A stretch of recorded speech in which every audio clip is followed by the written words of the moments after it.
Pejim-baovao afantanteraka kosa indray dia niroso tamin'ny fijabona sy fanalan'ny fimamiam-poana ary fampianarana mikasika ny fahasalaman'ny adivava ny Soro Optimiste International Club Antananarivo Tanamasoandro ny sabotsy lasa teo ka tetsy amin'ny EPP Mendrik'Olovana Alasora no nanatanterahana izany.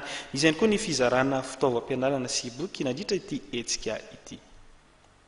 Fitsaboana sy fanalana nify maimaim-poana ary fampianarana mikasika amin'ny fahasalaman'ny adivava no asa soa no totosain'ny Soro Optimiste International Club Antananarivo Tanamasoandro ny sabotsy teo.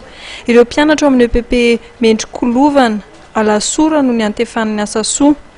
Ankoatra izay dia mbola nanome fitaovam-pianarana ihany koa ny Soro Optimiste International Club Antananarivo Tanamasoandro ary tsy adino ireo mpampianatra izay nitolorana fitaovana pedagojika toy ny boky.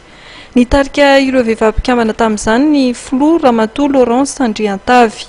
Asa fanasoavana izay ho tanterahan'ny Club Soro Optimiste International Tananarivo Tanamasoandro androany eto amin'ny EPP Mendrik'Olovana dia tafiditra ao anatin'ny programan'asa 5 izay ifantohan'ny Soro Optimiste International izay mikasika indrindra ny fanasoavana ny vehivavy sy ny ankizy.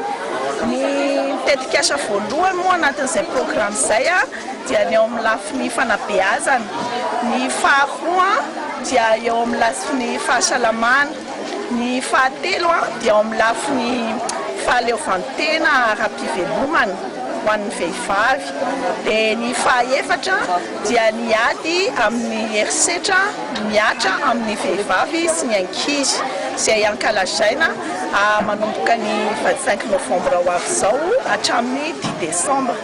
Ary ny fahadimy farany dia eo amin'ny lafiny fiarovana sy fikajiana ny tontolo iainana. Ka ny lafiny voalohany sy faharoa io zany no tanterahana androany eto amin'ny EPP Mendrik'Olovana. Hetsika manaraka ho an'ny Soro Optimiste International Club Antananarivo Tanamasoandro ny momba ny ady amin'ny herisetra menjady amin'ny vehivavy sy ny tovavy. 20 novambra ka hatramin'ny 10 desambra izao erahana amin'ireo Soro Optimiste International Club anankiroa hafa eto Antananarivo.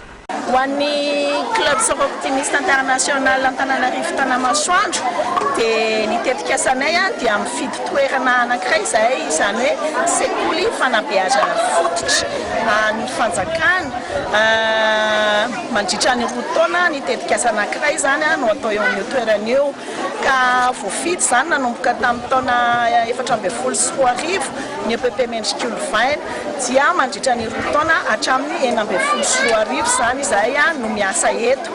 Ka isaky ny enim-bolana moa zany ny ankizy no tokony mijery mpanao nify dia inefatra zany izay no tonga eto amin'ny EPP Mendrik'Olovana.